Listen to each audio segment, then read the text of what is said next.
El miedo en los mercados no ha hecho más que aumentar y aumentar y aumentar, debido a todos los fundamentales que han estado sucediendo y han estado tirando los precios de los mismos. Tanto así que muchos de los inversores se preguntan si este mercado alcista en Bitcoin y en las altcoins ya se ha terminado. Pero ¿realmente será esto cierto y los $109,000 fueron el tope de ciclo para Bitcoin?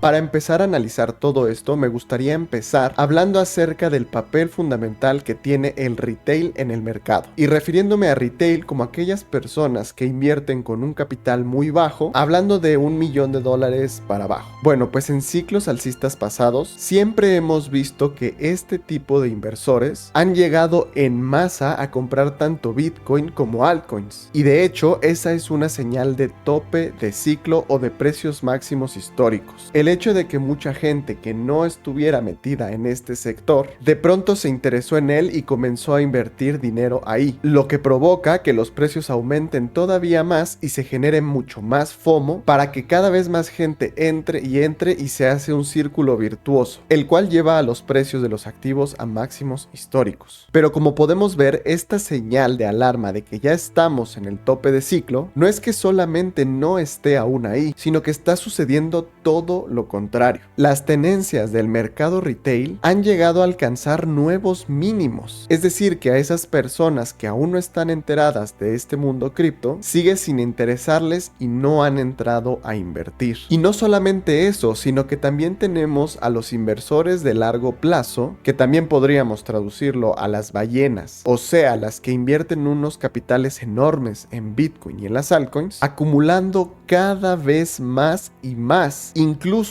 aunque nos encontremos en precios superiores a los $90,000 por Bitcoin. Y esto también lo podemos medir en otro indicador que es el Google Trends, es decir, qué términos están buscando más o menos en el buscador de Google. En este caso, el término de búsqueda de Bitcoin en todo el mundo y desde el 2004 hasta hoy nos arroja que en este momento estamos en 28 puntos, en una escala del 0 al 100, siendo 100 el nivel máximo, es decir, que mucha gente está buscando este término. Y en comparación con ciclos anteriores, como por ejemplo el del 2017, el término de búsqueda de Bitcoin se encontraba en máximo histórico de 100 puntos. Es decir, que muchísima gente en todo el mundo buscaba este término para poder entenderlo o incluso invertir en él. Y cabe destacar que este máximo en la puntuación también coordina con el máximo histórico de ese año de $20,000. Y para febrero o noviembre del año 2021, este término arrojó 66 puntos, puntaje que también coordinaba con el precio máximo de ese ciclo de $69,000. Claro que en noviembre del 2024 tuvimos un máximo en 46 puntos en términos de búsqueda, pero no se acerca ni siquiera al término medio de 50 puntos para poder deducir que hay un FOMO extremo en el mercado. Entonces este indicador nos dice que todavía no vemos ese sentimiento de euforia. Y este es el comportamiento que te quiero mostrar cuando suceden máximos históricos. La línea amarilla que puedes ver es la tenencia de Bitcoin de los holders a corto plazo, es decir, en su gran mayoría retail. Como puedes ver, en máximos del año 2017 estábamos también en máximos históricos de estos holders, mientras que en mercados bajistas estos disminuían, o sea que se salían del mercado. Y actualmente no nos encontramos en esos picos en los cuales el retail está muy dentro del mercado. Ahora, hablando de las ballenas, podemos ver que aquí en el precio máximo del 2017, estas se deshacían de todos sus bitcoins, vendiendo en la parte alta. Y también en los picos del año 2021, se deshicieron de todas sus tenencias de bitcoin. Situación que actualmente no encontramos, ya que las ballenas siguen teniendo muchísima cantidad de bitcoin e incluso siguen acumulando. Y como ya lo mencioné, una señal de tope de ciclo es cuando las ballenas empiezan a tomar beneficios y reduciendo sus posiciones en Bitcoin y en las altcoins. También es importante entender que en precios máximos de ciclos pasados vimos comportamientos en el minado de las stablecoins, es decir, cuántas monedas estables que equivalen a $1 se van creando, por lo que si se crea mucha de esta moneda estable, significa que el mercado está demandándola para poder comprar activos cripto. Y una vez sabiendo esto, podemos ver que tan solo solo la moneda de USDC se ha estado minando sin parar en los últimos días. Y con los precios tan bajos que actualmente tenemos en las altcoins y en Bitcoin, podríamos deducir que todo este acuñado de nuevas monedas sería para poder comprar el dip, o sea, esos precios bajos. Y esta acuñación de nuevas monedas ha sido tan grande que tan solo USDC alcanzó una nueva capitalización de mercado en torno a los 57,000 millones de dólares. Y como puedes ver, durante todo este mercado alcista se ha estado acuñando nueva moneda, lo que nos ha llevado a precios máximos actualmente en Bitcoin y en algunas altcoins. Otro de los comportamientos que nosotros podemos ver en topes de ciclo es que las ballenas suelen vender la mayoría de sus posiciones, ya que estas que se dedicaron a acumular en precios bastante bajos toman sus ganancias en precios muy caros, situación que no estamos viendo que ocurra actualmente, sino que todo lo contrario, las ballenas se han estado dedicando a acumular tanto Bitcoin, pero sobre todo Ether.